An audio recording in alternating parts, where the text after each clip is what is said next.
Join me in the Pledge of Allegiance. I pledge allegiance to the flag of the United States of America and to the republic for which it stands, one nation, under God, indivisible, with liberty and justice for all. All right.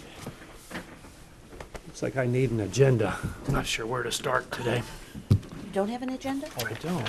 Here, no, it's here. That's, did you hear me ask that? I didn't know where I didn't place the other one. I thought I did, but.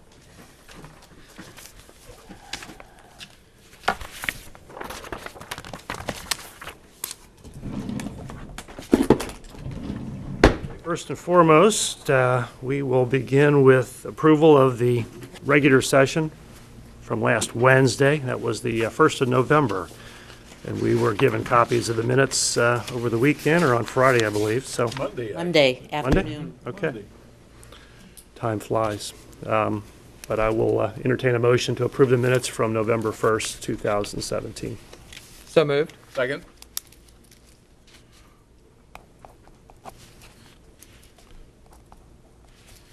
Mr. Painter? Yes. Mr. Humphrey? Aye. Mr. Ubel? Yes. And we've got second is the rescission of the resolution number 163-17, resolution authorizing the execution of an agreement with the Village of New Richmond for the provision of emergency backup and bulk water supply ratified by the Board of Commissioners on November 1st, 2017. Make a motion, we rescind the motion 163-17 that was made on November the 1st. Second. Mr. Humphrey? Aye. Mr. Painter? Yes. Mr. Ubel? Yes. Okay, then we have the consent agenda in front of us, which was distributed last Friday. Get that one correct. You are correct. And we've had a chance to review it. I don't think there's issues. However, I will entertain a motion to approve the consent agenda as shown. So moved. Second. Mr. Painter? Yes. Mr. Humphrey? Aye. Mr. Ubel? Yes. And turning over to page 7, we have the non-consent agenda. First item, Lyle, welcome. Used to the first item being paying our bills, but I guess there's no bills this week, so. There is, it's the next one. Is it? I'm Lyle Bloom, Director with the Clermont County Water Resources Department, and item number 12 is a recommendation to adopt resolution number 168-17, resolving to authorize the execution of an agreement between the Board of County Commissioners and the Village of New Richmond, 102 Willow Street, New Richmond, Ohio, for the interconnection of water systems for the purpose of securing emergency backup and bulk water supply to the Village of New Richmond at a cost not to exceed the public water supplier system rate charged by the county in accordance with the fee schedule in effect at the time of usage, effective upon execution for a period of 10 years, with the option to renew for additional periods of 10-year increments thereafter, pursuant to and in compliance with the terms and conditions specified therein. And this original agreement dates back to 1995. We have interconnection with the Village in Richmond, where we can provide bulk water supply for emergency purposes to the entire village, or they also purchase a minimum of 50,000 gallons of water weekly from the county to serve the Grays Lane and Robin Hill Drive area. It's they don't have the pressure in their system to serve that area that's up on the hill, so we provide 100% of the water for that portion of the village's system. Okay. We get a motion then to authorize the execution of agreement between the county and the Village of New Richmond for the interconnection of water systems for the purpose of securing emergency backup and bulk water supply as referenced in item 11 or 12. So moved. Mr. Painter, will you? And I will second the motion. Mr. Humphrey? Aye. Mr. Ubel? Yes. Mr. Painter? Abstain. Thank you. It's not because it's supplying your house, is it? No, it's not. All right, then, item 13, pay our bills, resolution 169-17, the amount of $1,009,342.32. Can we get a motion to pay our bills? So moved. Second. Mr. Painter? Yes. Mr. Humphrey? Aye. Mr. Ubel? Yes. And we have the lovely Connie here today to read item 14.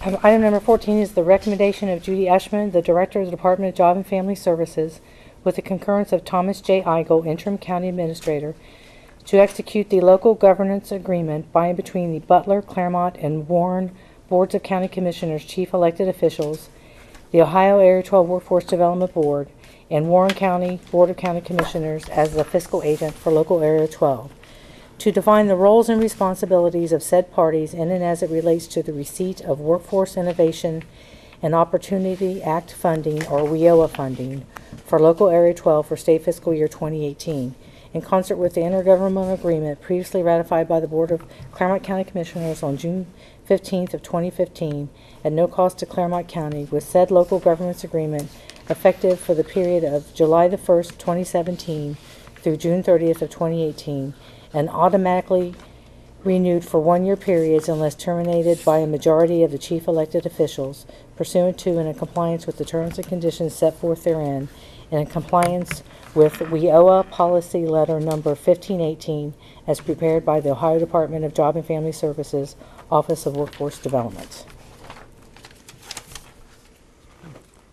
Okay. Can we then get a motion to execute the local governance agreement by and between the Butler County, Clermont County, Warren Boards of County Commissioners, chief elected officials, the board, the Ohio Board 12 Workforce Development Board, and the Warren County Board of Commissioners as the fiscal agent for Local Area 12, as referenced in item 14. So moved. I'll second the motion.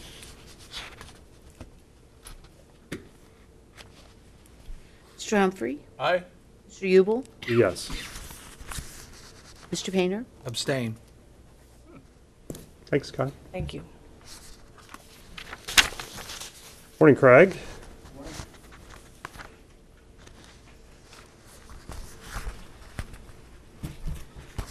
Item number 15 is recommendation of Patrick J. Munger, Clermont County Engineer, to adopt resolution number 170-17, resolving to change the names of a portion of Eichholz Road to Summerside Road, a portion of Eichholz Road to Florin Lane, a portion of Old State Route 74 to Eichholz Road, and all of Russ Lane to Eichholz Road, all of which are located in Union Township and are more fully described in the resolution. Having found there is good cause for the name changes and that the name changes will not be detrimental to the general interest pursuant to and in compliance with 5541.04. This is in reference and following up from last week's presentation. 2 weeks ago, I believe. Is it 2 weeks? Okay. Okay. Any questions, commissioners? Okay. Then can I get a motion then to adopt resolution number 170-17 as referenced in item 15? So moved. Second. Mr. Painter? Yes. Aye. Mr. Ubel? Yes. Thanks, Craig. Suki, good morning. The Office of Management and Budget with the financials for this week. First, in our general fund, in the Board of Elections area, an increase in regular salaries of $12,500. This is a one-time increase for a temporary overlap person to transition for someone that's retiring. And then in our health insurance fund, we have some increases and decreases, and this is to be able to pay back some of the advance that we had given the health insurance fund this year, as well as to pay the final claims that we're expecting for the rest of the year. So in the health insurance fringe benefits, $425,000 increase. In the health insurance wellness program, a reduction of $17,000 in the fringe benefits, and another $10,000 in the wellness other expenses reduction. Okay. Can we get a motion then to approve the authorized changes in the supplemental appropriations, resolution 178-16 as referenced in item 16? So moved. Second. Mr. Humphrey? Aye. Mr. Painter? Yes. Mr. Ubel? Yes. Thanks, Suki. 17, Tom? Item 17 is Commissioner Painter's travel to the County Commissioners Association of Ohio, the 2017 Winter Conference. The total expenses not to exceed $1,143. Get a motion for the training and travel requests, item 17. So moved. I'll second the motion. Mr. Humphrey? Aye. Mr. Yubel? Yes. Mr. Painter? Abstain. Item 18. Item 18 is Commissioner Ubel's travel to Columbus, Ohio for the County Commissioners Association of Ohio 2017 Winter Conference. Total expenses not to exceed $1,143. We get a motion then to approve the training and travel request referenced in item 18. So moved. Second. Mr. Painter? Yes. Mr. Humphrey? Aye. Mr. Yubel? Abstain. And I find that, and I confirm that You mine's did. paid for by CCAO, so that's why I'm not on the list. This is my last conference as president of CCAO, so they're picking up the tab. Very good. I like the free stuff, Ed. That's good. So it's good. And we have an add-on. Tom, do you want to read that? Or is Wade, you're here. Good. You've got 2 seconds to read your add-on. That's how you normally operate, right? Slow down. Speed reading? I'll slow down. The add-on for today is a recommendation from myself with the concurrence of Mr. Thomas J. Eigel, Interim County Administrator, to execute the contract for services with Lusk Mechanical Contractors, doing business as the Lusk Group out of Columbus, Ohio, for the erection of the Facilities Management Storage Building located on Filliger Road, in accordance with the scope of work identified as Exhibit A, attached hereto and made a part thereof, in accordance with the National Joint Powers Alliance, EZIQC contract, identified as Exhibit B for a total amount not to exceed $172,013.37, with said services to be completed within 120 calendar days upon issuance of a written notice to proceed from the Clermont County Facilities Management Department, and contingent upon the issuance and receipt of a purchase order therefore. Wade, do you want to go a quick overview on this? I think Tom told me, but I think This is actually something we've been waiting on for several years. We had purchased a building, a Butler building, a pre-manufactured building a few years ago, and we went ahead and publicly bid it. The bids came in well over the architect's estimate, so we sought out another means of getting this thing erected. We used NJPA, which is National Joint Powers Alliance, and came in within the architect's estimate, so we're going to proceed and build this thing. It'll be housing, it's a 125 by 65 foot structure. A portion of it will be for the jail and all of their lawn mowing equipment and some of the tractors that they have. A portion of it will be for the sheriff's office, for the vehicles and boats that they have kind of stored all over the county right now. They'll be all situated in this building, and then a portion of it is going to be for our storage, so we can proceed with getting rid of some of the board's wishes as far as getting rid of some of our older buildings, our residential buildings, which we have storage in, and this will really help out. We've been waiting on this for a long time. Has this group done erection for us before? Not for us, no. This is the first time. They come highly recommended. They do a lot of work for Warren County right now. They're partners with other groups that we've done work with, namely one, Garland Roofing, who does a lot of our roofing for Lyle and for us. The NJPA, we've used that type of contract many times in the county, but never to erect a building. okay. And can I get a motion then to execute the contract for services with the Lusk Mechanical Contractors with the contingencies as referenced in the add-on? So moved. Second. Mr. Humphrey? Aye. Mr. Painter? Yes. Mr. Yubel? Yes. Thank you very much. Thanks, Wade. Good luck with your new building. Okay, we then have need for executive session pursuant to section 121.22G1 and G3 of the Ohio Revised Code. First, to consider the appointment, employment, dismissal, discipline, promotion, demotion, and/or compensation of one or more public employees. And secondly, to confer with the prosecuting attorney regarding pending or imminent litigation, respectively. Can we get a motion to go in executive session? So moved. Second. Mr. Painter?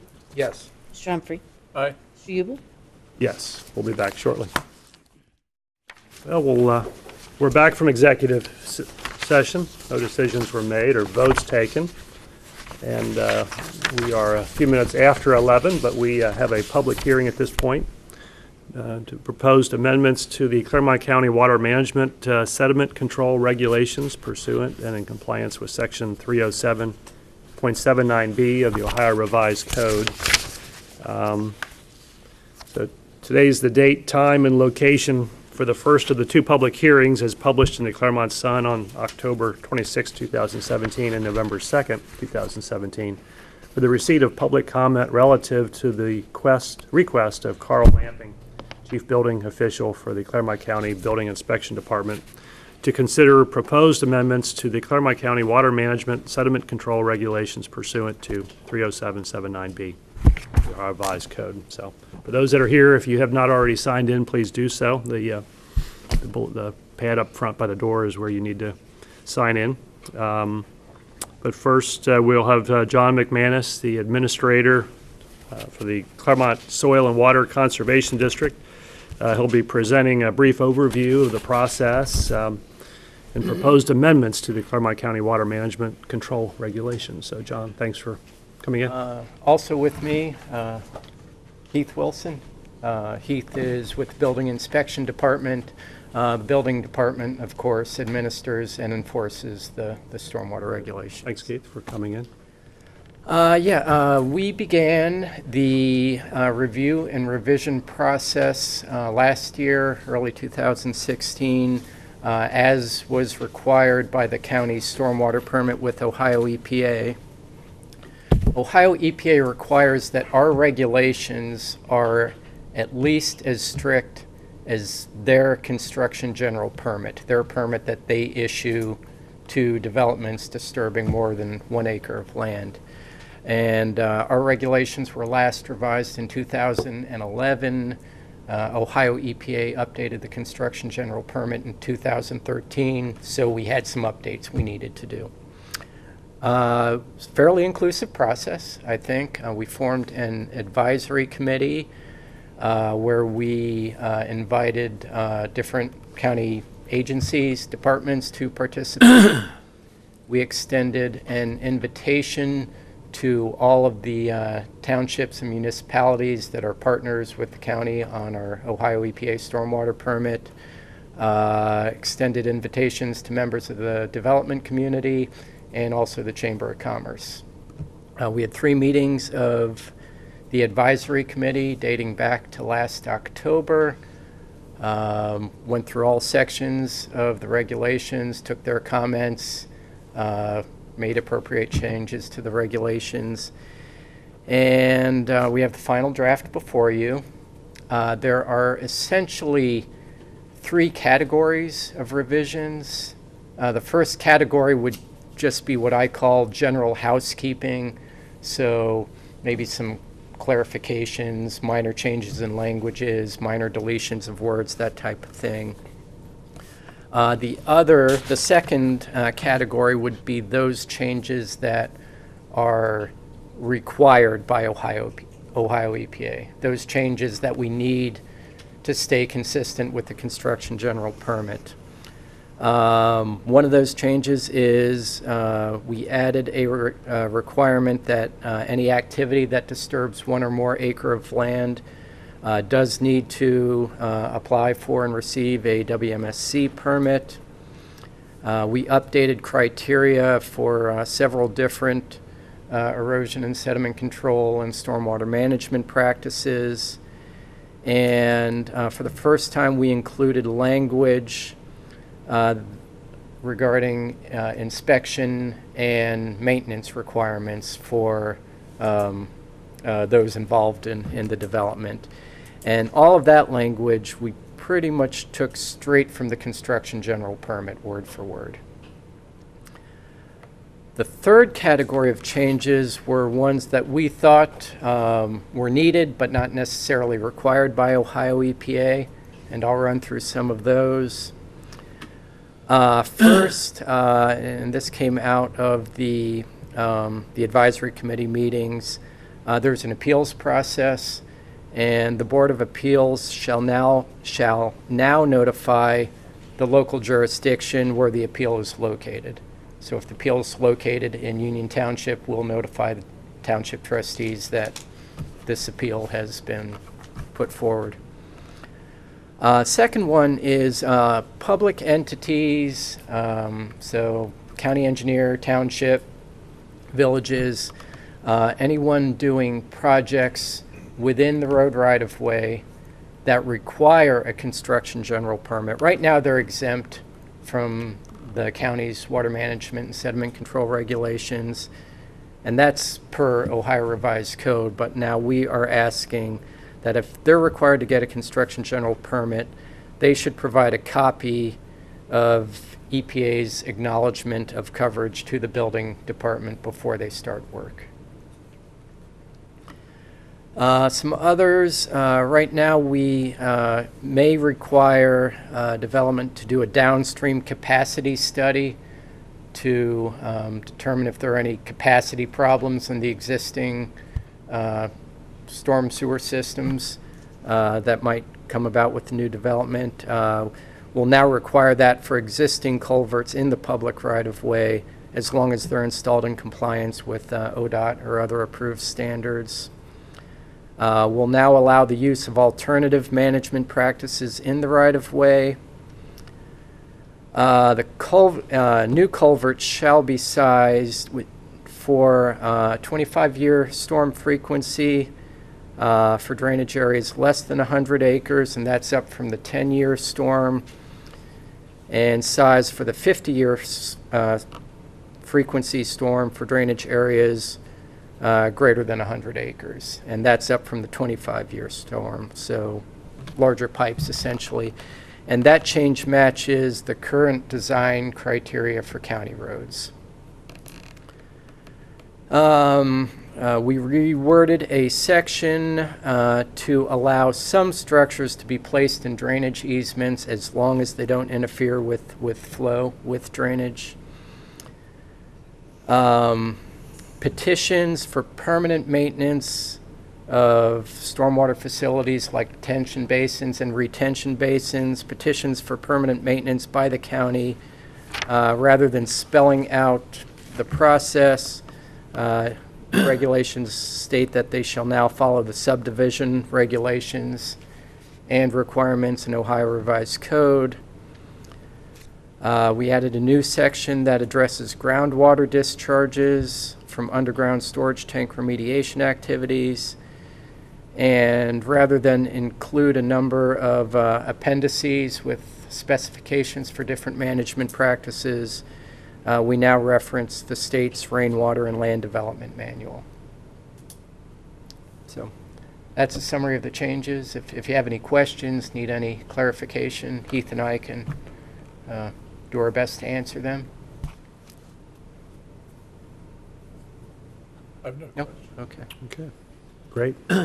I have a question. Sure. When it comes to the revised, the changes required by Ohio EPA, talk to me about the relationship with that. What is the relationship to Ohio EPA and their mandate with us complying with their construction general permit regulations? Okay. So, being that Clermont County is located in an urban area, and many of the townships and municipalities too, and this started back in 2003, we were required to obtain a permit that requires the county and the other permittees to take steps to essentially reduce pollution from stormwater runoff.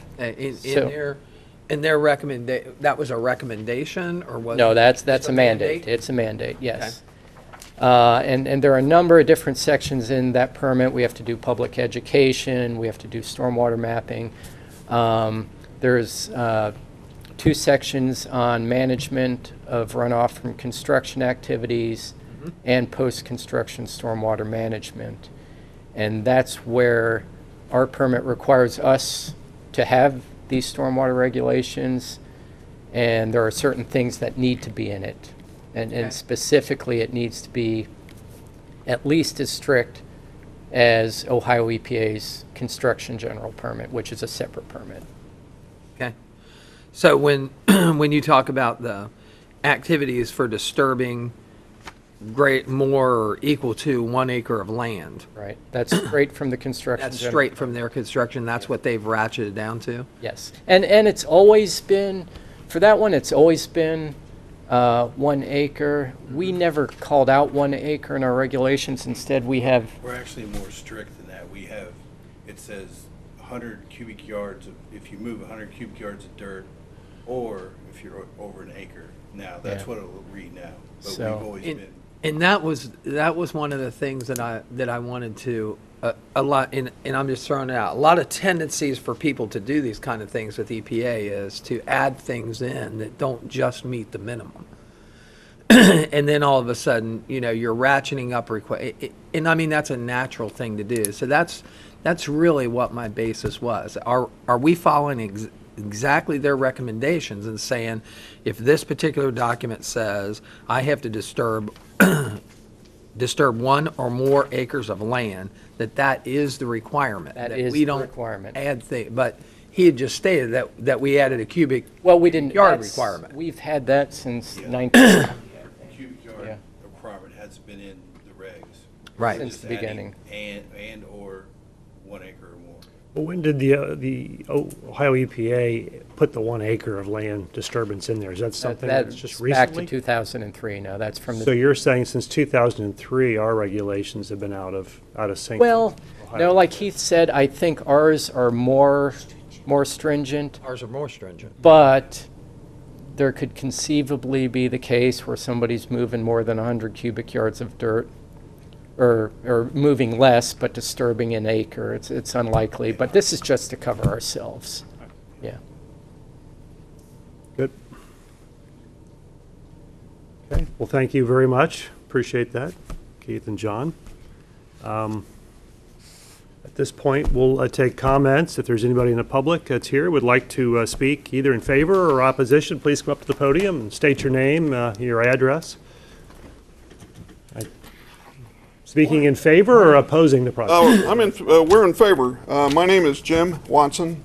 I'm a partner with McGill Smith Punchin, and this morning I'm representing the Ohio Valley Development Council.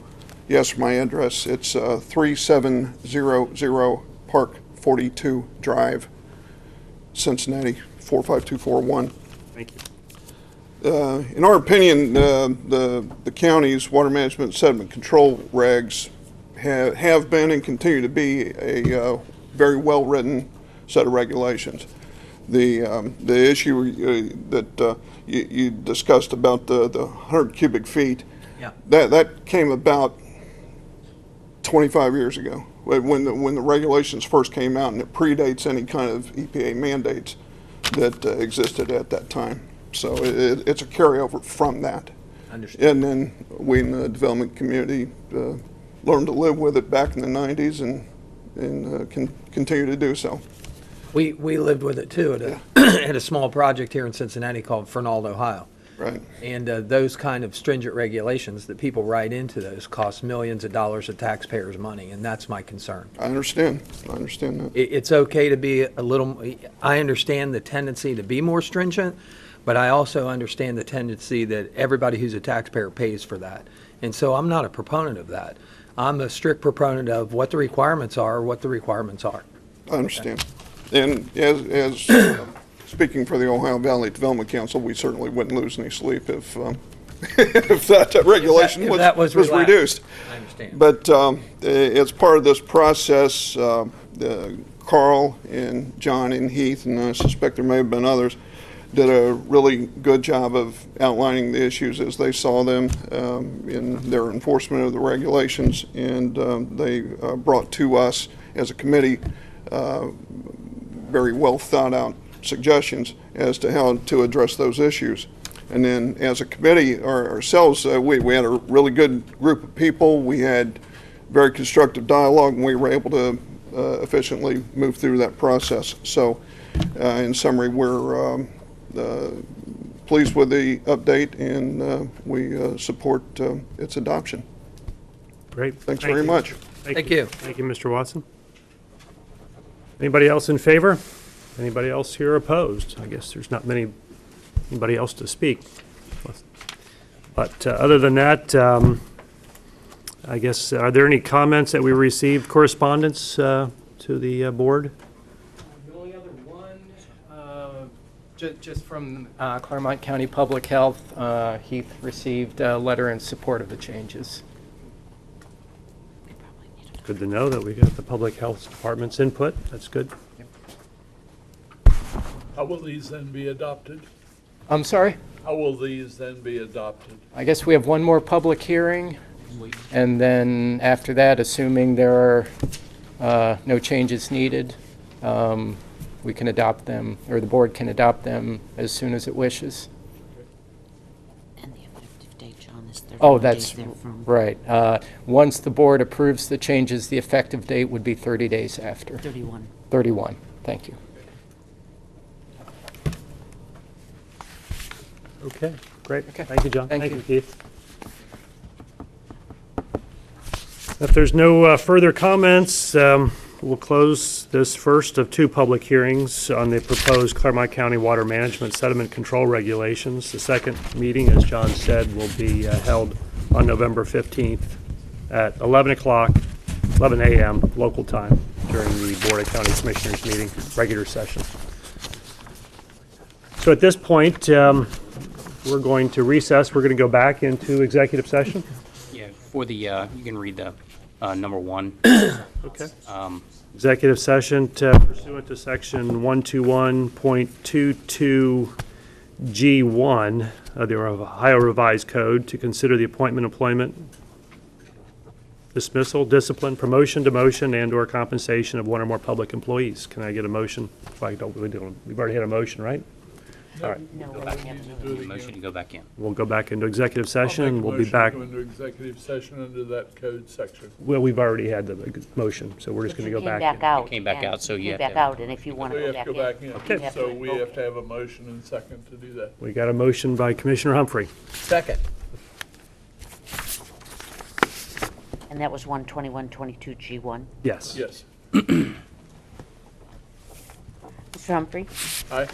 Mr. Painter? Yes. Mr. Ubel? Yes, we'll be back shortly. Okay, we are back from our executive session. No decisions made or votes taken. Are there any add-ons which we haven't already added on? Yes, sir. Okay, then we are at the public participation standpoint, or public participation section of the agenda. Is there anyone here in the We don't audience? have any public here, so So nobody's in the audience, so we can move on, and we'll entertain a motion to adjourn. So moved. second. Mr. Painter? Yes. Mr. Humphrey? Aye. Mr. Ubel? Yes, thank you for coming, and we'll see you next week.